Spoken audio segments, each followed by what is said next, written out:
बिस्मिल्लाहिर्रहमानिर्रहीम। स्टूडेंट्स अस्सलाम वालेकुम। I am Maimoona Karim, lecturer, university of education Lahore. आज हम ग्राफ थ्योरी में स्पैनिंग ट्री के बारे में पढ़ेंगे। इससे जो पिछला लेक्चर था उसमें मैंने आपको ट्री का कंसेप्ट दिया था, ट्री क्या होता है, उसके बाद फॉरेस्ट और फर्दर उसकी एग्जांपल्स हमने पढ़ी थी। ट्री और स्पैनिंग ट्री के बारे में डिस्कस करेंगे। ट्री के बारे में ऑलरेडी हम पढ़ चुके हैं कि ट्री एक ऐसा कनेक्टेड ग्राफ होता है विच हैव नो साइकिल, और इसको ए साइक्लिक ग्राफ भी कहा जाता है। जिसमें कोई साइकिल ना हो, that is called a cycle. और फॉरेस्ट में हमने कहा था कि union of trees is called a forest. ये भी ए साइक्लिक होता है, और फॉरेस्ट में हम ट्रीज के कंपोनेंट कर लेते हैं, और ये अलग-अलग जो सेपरेट जो हैं कनेक्टेड कंपोनेंट्स ट्री कहलाते हैं, और जब इनको कंबाइन कर लिया जाता है then it is called a forest. Leaf vertex is that vertex in which the degree of vertex is 1। Degree 1 वाला वर्टेक्स लीफ कहलाता है। और स्पैनिंग सब ग्राफ के बारे में देखते हैं कि अ स्पैनिंग सब graph of G is a subgraph with the vertex at V of G. कि स्पैनिंग एक होता है, हमने ग्राफ के बारे में भी डिस्कस किया था, फिर सब ग्राफ भी हमने कहा था कि जो ग्राफ के जो कंपोनेंट बनाते थे वो सब ग्राफ थे। अब हम देखेंगे कि स्पैनिंग सब ग्राफ में भी आपके पास जो वर्टेक्स सेट होगा वो वी ऑफ जी वो रिमेन सेम रह जाएंगे। और spanning tree is a spanning सब graph that is a tree. ये आगे मैं आप लोगों को मजीद डिटेल में बताऊंगी कि स्पैनिंग ट्री क्या होता है और वो किस तरीके से स्पैनिंग सब ग्राफ भी कहलाता है और उसको ट्री भी होना चाहिए। ये थोड़ा सा हमने रिकॉल किया है कि ट्री क्या होता है, forest, what is a forest, leaf vertex क्या कहलाता है, स्पैनिंग सब ग्राफ क्या होता है। Next we discuss about spanning tree. A spanning tree is a subset of graph which has all the vertices covered with minimum possible number of edges. Hence, a spanning tree does not have cycles and it cannot be disconnected. कि spanning tree में ये condition है कि इसमें कोई cycle नहीं होता और ये डिस्कनेक्ट भी नहीं होता। ये आपके पास एक ग्राफ है, इसमें वर्टेक्स सेट है ए, बी एंड सी। अब हमने इसके स्पैनिंग ट्रीज बनाने हैं। स्पैनिंग ट्रीज में हमने कहा था कि आपने साइकिल को रिमूव करना है। साइकिल को रिमूव करने के जितने पॉसिबल आपके पास कंपोनेंट बनते हैं वो आपके स्पैनिंग ट्रीज कहलाते हैं। अब आप देखें कि जो सबसे पहला स्पैनिंग ट्री है उसमें इसमें ए सी जो के दरमियान वर्टेक्स ए और वर्टेक्स सी के दरमियान जो एज है इसको रिमूव कर दिया है। जब इसको रिमूव कर देंगे तो हमारे पास जो साइकिल था यहाँ पे वो साइकिल यहाँ खत्म हो गया है और ग्राफ भी हमारे पास कनेक्टेड है, तो इसको स्पैनिंग ट्री कहते हैं। ठीक है, नेक्स्ट इसके पॉसिबल जितने स्पैनिंग ट्रीज बनेंगे वो हमने बनाने की कोशिश की है। नेक्स्ट में वर्टेक्स ए, सी और बी, अब हमने बी और सी के दरमियान जो एज था वो रिमूव कर दिया, तो आपके पास ये एक स्पैनिंग ट्री क्रिएट हुआ। नेक्स्ट में हमने ए और बी के दरमियान जो एज था वो खत्म किया, तो ये आपके पास स्पैनिंग ट्री है। तो एक ग्राफ के जितने पॉसिबल स्पैनिंग ट्री बन सकते हैं वो आप बना सकते हो। ठीक है, क्लियर हो गया कि स्पैनिंग ट्री क्या होता है। ये एक ग्राफ है और ये इसके सब ग्राफ हैं, लेकिन आपने जो प्रॉपर्टीज हैं वो ट्री की वो भी यहाँ पे आपने इसको लाजमी सामने रखना है कि जो प्रॉपर्टी की इसको साइकिल नहीं होना चाहिए। साइकिल जितने रिमूव करते जाएंगे आपके पास साइकिल जो है वो रिमूव साइकिल बनते जाएंगे, तो साइकिल ऐसे नहीं बनेंगे। साइकिल के लिए आपको एजेस को रिमूव करना पड़ेगा। आप डिफरेंट एजेस रिमूव करते जाएं, आपके पास डिफरेंट स्पैनिंग ट्रीज बनते जाएंगे। We found 3 spanning trees of one complete graph कि आपने इस complete graph के 3 spanning trees बनाए। A complete undirected graph can have maximum n raised to n minus 2। आप देख सकते हो कि इस फार्मूले के मुताबिक आप स्पैनिंग ट्रीज बना सकते हो। n का मतलब ये हुआ कि n means number of vertices. आपके पास कितने वर्टेक्स थे? 3 वर्टेक्स थे। n की जगह 3 लगा दें और ऊपर 3 माइनस 2 लगाएं, 3 की पावर 1 आ जाएगी इक्वल टू 3। इट मीन्स कि आप इस कनेक्टेड ग्राफ के 3 स्पैनिंग ट्रीज बना सकते हो।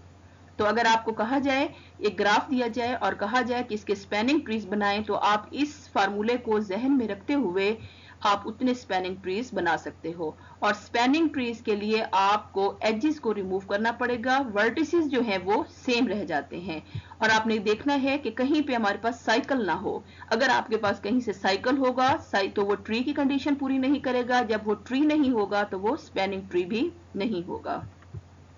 Where n is the number of nodes, nodes को vertex भी कहा जाता है। In the above addressed example, n is 3, hence 3 raised to 3 minus 3 is equal to 3 spanning trees are possible। ये मैं आप क्लियर कर चुकी हूँ कि ये आपके पास ग्राफ है, तो आप इसके 3 पॉसिबल जो हैं वो स्पैनिंग ट्रीज बना सकते हो। General properties of spanning trees. अब स्पैनिंग ट्रीज के लिए जो प्रॉपर्टीज हैं वो आपने अपने माइंड में रखनी है। Following are few properties of the spanning trees connected to the graph G। Number 1, a connected graph G can have more than one spanning tree। ये पिछले लास्ट एग्जांपल में मैंने बताया है कि अगर एक ग्राफ है तो हम उसके एक से ज्यादा स्पैनिंग ट्रीज बना सकते हैं। All possible spanning trees of the graph have the same number of edges and vertices। जितने भी आपके पास स्पैनिंग ट्रीज होंगे have the same number of edges and vertices। जो आप स्पैनिंग ट्रीज बनाओगे आप उसमें देखेंगे कि आपके उनमें नंबर ऑफ एजेस और नंबर ऑफ वर्टिसेस सेम होंगे। The spanning tree does not have any cycle or loop। ये भी हम पहले इसको डिस्कस कर चुके हैं कि स्पैनिंग ट्री में कोई साइकिल लूप नहीं होता। Removing one edge from the spanning tree will make the graph disconnected. कि अगर हम ओरिजिनल ग्राफ में एक एज रिमूव कर दें तो आपका जो ग्राफ है वो डिस्कनेक्ट हो जाएगा। That is the spanning tree is minimally connected. वो असल ग्राफ जो हमारे पास ओरिजिनल था उससे डिस्कनेक्ट हो जाएगा, लेकिन उसमें ये जो इसके कंपोनेंट्स होते हैं वो कनेक्टेड होते हैं। Adding one edge to the spanning tree will create a circuit. अगर हम चाहते हैं कि दोबारा उसमें कोई एज ऐड कर दें तो वो दोबारा आपके पास लूप साइकिल बन जाएगा, सर्किट बन जाएगा। तो इसका it mean the spanning tree is maximally acyclic, कि एक एज दोबारा लगाने से वो दोबारा साइकिल बन जाएगा। ठीक है। Mathematical properties of the spanning tree। Spanning tree has n-1 edges where n is the number of nodes। कि स्पैनिंग ट्री में n-1 edges होते हैं और n इसमें number of nodes होते हैं। From a complete graph by removing maximum e minus n+1 edges।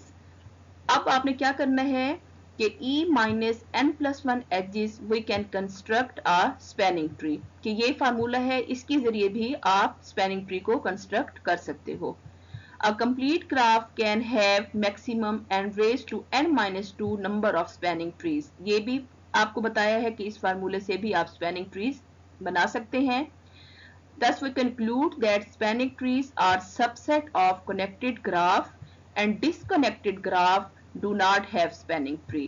कि अगर हमारे पास ग्राफ कनेक्ट होगा, कंप्लीट होगा, तो हम उसके स्पैनिंग ट्रीज बना सकते हैं। अगर आपके पास पहले से ही डिस्कनेक्ट होगा तो उसके स्पैनिंग ट्रीज जो हैं वो हम कंस्ट्रक्ट नहीं कर सकते। हाँ जी, मजीद एग्जाम्पल देखें कि a spanning graph is a subgraph that contains all the vertices of the graph. ये आपके पास एक ग्राफ है, ठीक है। आपने इस ग्राफ को स्पैनिंग ग्राफ बनाना है तो आप देखेंगे कि आपके पास दो साइकिल हैं, one is here and other is here. आपने इन दो साइकिल को रिमूव करना है। इन साइकिल्स को अगर आप ये एज डिलीट कर देते हैं तो आपके पास ये एक बड़ा सा साइकिल ये रह जाएगा, ठीक है। तो आप ये एज डिलीट करेंगे तो अगेन आपके पास ये कौन सा साइकिल 1 2 5 6 4 1 ये साइकिल रह जाएगा। अब आपने इस साइकिल को भी खत्म करना है। अब आपकी मर्जी है कोई सा एज रिमूव कर दें, ये एज रिमूव कर दें, ये एज रिमूव कर दें। अब आप देखें यहाँ पे इन्होंने 2 5 ये जो बिल्कुल लाइट सी वो लाइन लगी हुई है 2 और 5 के दरमियान जो एज है इसको आराम से इन्होंने रिमूव कर दिया है। अब 2 एज रिमूव किए हैं, 4 5 को रिमूव किया है, लेकिन आपके पास ये बड़ा साइकिल रह गया था। अब ये 2 5 को रिमूव किया है तो ये अब आपके पास जो है वो स्पैनिंग ट्री बन गया है। तो आपने ये देखना है, आप 2 5 को भी कर सकते हो, आपकी मर्जी है, 1 2 को भी कर सकते हैं। 2 5 को रहने दें, आप 1 2 को कर दें। अगर आप चाहते हैं 1 4 को कर सकते हैं, 4 6 को कर सकते हैं, कि किसी एक एज को भी आप रिमूव कर सकते हैं। पहले आपने ये सेंटर वाला एज रिमूव किया, उसके बाद बाकी साइकिल में से आप कोई भी एज रिमूव कर सकते हैं। If a spanning subgraph is connected and has no cycle, it's a tree होगा और फिर वो ट्री स्पैनिंग ट्री कहलाएगा। ठीक है, क्लियर हुआ कि एक्चुअली आपने स्पैनिंग ट्री में आप एजेस को रिमूव करते जाओ और साइकिल जो है वो खुद ब खुद खत्म होते जाएंगे। आपने कोई साइकिल भी नहीं रहने देना। अगर आपके पास कोई एक साइकिल भी रह जाएगा, that is not called a spanning tree, क्योंकि वो हमारी ट्री की प्रॉपर्टी को सेटिस्फाई नहीं करता। जब ट्री की प्रॉपर्टी को सेटिस्फाई नहीं करेगा, that is not a spanning tree. Another example, आपके पास ये एक ग्राफ है। अब आप यहां देखें कि आपके पास कितने सर्कल हैं। एक आपके पास ये सर्कल है, एक आपके पास ये वाला सर्कल है, सर्कल 4 सर्कल हैं आपके पास इस ग्राफ में। अब आपने इन 4 सर्कल को इस तरीके से कोई एज को आपने खत्म करते जाएं कि आपके पास साइकिल ना रहे। अब ये आप इन्होंने किया हुआ है सामने आपके कि ग्राफ को साइकिल को रिमूव करते, साइकिल को नहीं सॉरी एज को रिमूव करते जाएं। सबसे पहले इस एज को खत्म किया है, बी और सी के दरमियान जो एज है, देखें बी और सी के दरमियान एज नजर नहीं आ रहा। ठीक है, तो बी और सी के दरमियान एज को खत्म करने से ये मेन साइकिल आपके पास रह जाएगा। ठीक है, इस फिर मेन साइकिल को खत्म करने के लिए बी और ई के दरमियान जो एज था वो रिमूव कर दिया है। देखें बी और ई के दरमियान, तो ये टोटली यहां से अब आपके पास अब साइकिल रिमूव हो गया। अब आप इस साइड पे आ जाएं कि डी और ई ये साइकिल है, ई सी डी ई। आप सी और ई के दरमियान जो एज है वो खत्म कर दें। ये जब खत्म करेंगे तो ये साइकिल आपके पास रिमूव हो जाएगा। अब आप इस साइकिल पे आ जाएं। इस साइकिल में आप क्या करोगे, एफ और डी के दरमियान जो एज है वो रिमूव कर दिया। एफ और डी के दरमियान एज है वो रिमूव कर दिया है।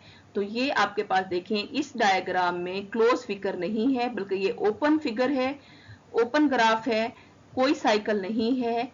So it is called spanning tree. आप अपनी मर्जी से जहां से आप देखते जाएं साइकिल को खत्म करना है, वहां से आप एज को डिलीट करते जाएं। ये कंपलसरी नहीं है कि जिस तरह मैंने यहाँ पे जो एज रिमूव किए हैं आपने भी वही वाले करने हैं। आपकी मर्जी है, आप अपनी मर्जी से करते जाओ एज रिमूव, लेकिन आपके पास साइकिल ना रहे। साइकिल के का इट मीन्स कि आपके पास कोई क्लोज ग्राफ फिगर ना बने। साइकिल की ये कंडीशन होती है कि उसका स्टार्टिंग पॉइंट और एंडिंग पॉइंट सेम होता है। जब स्टार्टिंग और एंडिंग पॉइंट सेम नहीं रहेगा तो आपके पास साइकिल भी नहीं रहेगा। It's a graph and these are possible spanning trees. इस ग्राफ के जो वर्टेक्स सेट है वो ए बी सी डी है। सी और डी के दरमियान जो एज था वो रिमूव किया, ये एक स्पैनिंग ट्री है। बी और सी के दरमियान दूसरा स्पैनिंग ट्री क्या है कि बी और सी के दरमियान एज रिमूव किया, ये एक हमारे पास स्पैनिंग ट्री है क्योंकि ये कनेक्ट भी है और साइकिल भी नहीं है यहाँ पे। स्पैनिंग नेक्स्ट में देखें ए और बी के दरमियान एज को रिमूव कर दिया तो ये एक स्पैनिंग ट्री बन जाएगा। और नेक्स्ट में ए और डी के दरमियान जो एज था वो रिमूव किया है तो ये भी हमारे पास स्पैनिंग ट्री है। स्पैनिंग ट्री ये कनेक्टेड भी है और having no cycle, no cycle के यहाँ पे कोई साइकिल भी नहीं है।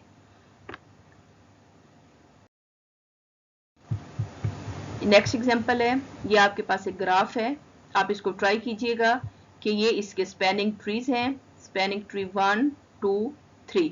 आप उस फार्मूले से देख लीजिएगा कि आपके पास नंबर ऑफ वर्टेक्स कितने हैं और n रेज टू n-2 वाले फार्मूले में नंबर ऑफ वर्टेक्स आप पुट कर दोगे तो आपके पास पता चल जाएगा कि कितने पॉसिबल स्पैनिंग ट्रीज आप कंस्ट्रक्ट कर सकते हो।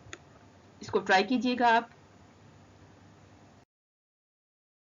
हाँ जी, नेक्स्ट एग्जांपल कि ये आपके पास एक ग्राफ है और ये इसके पॉसिबल जो है वो स्पैनिंग ट्रीज हैं।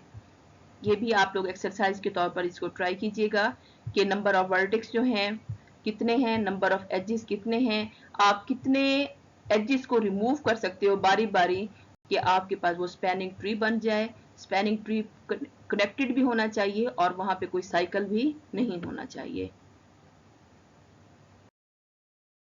हाँ जी, नेक्स्ट हमारे पास एक ग्राफ है। अब आप इस ग्राफ में देखें कि हमने किस तरीके के पॉसिबल स्पैनिंग ट्री बन सकते हैं। तो आप इस ग्राफ के ये 3 जो हैं वो पॉसिबल स्पैनिंग ट्रीज यहाँ बने हुए हैं। ये आपकी एक्सरसाइज के लिए मैंने एग्जांपल यहाँ पे डाली हुई हैं ताकि आप इसको खुद ट्राई करें और इसमें से पॉसिबल स्पैनिंग ट्री बनाएं।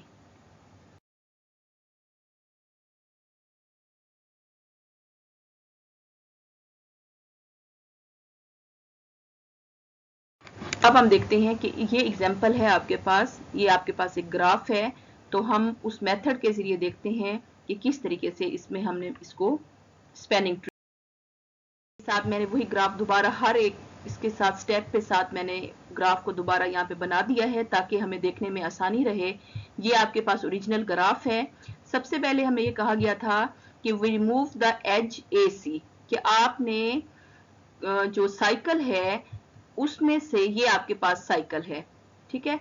आपने इस साइकिल में AC एज को रिमूव कर देना है। सबसे पहले स्टेप में एज को रिमूव करना है साइकिल में। ये एज देखें आपके पास यहाँ रिमूव हो चुका है।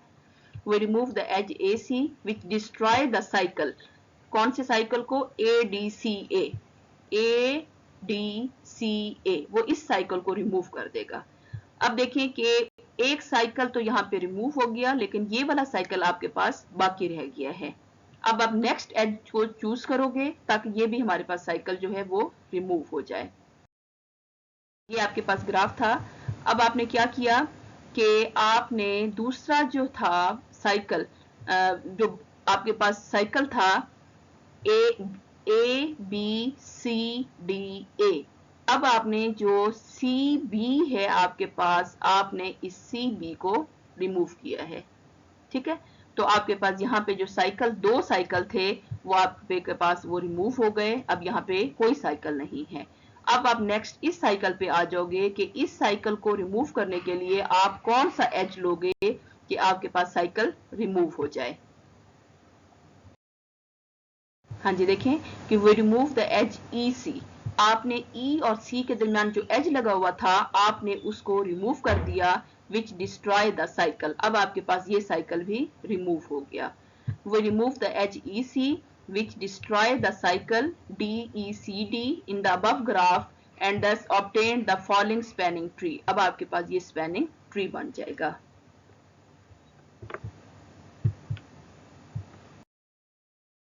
हाँ जी, हमने इससे पहले पढ़ा था कटिंग डाउन मेथड। अब नेक्स्ट है बिल्डिंग अप मेथड।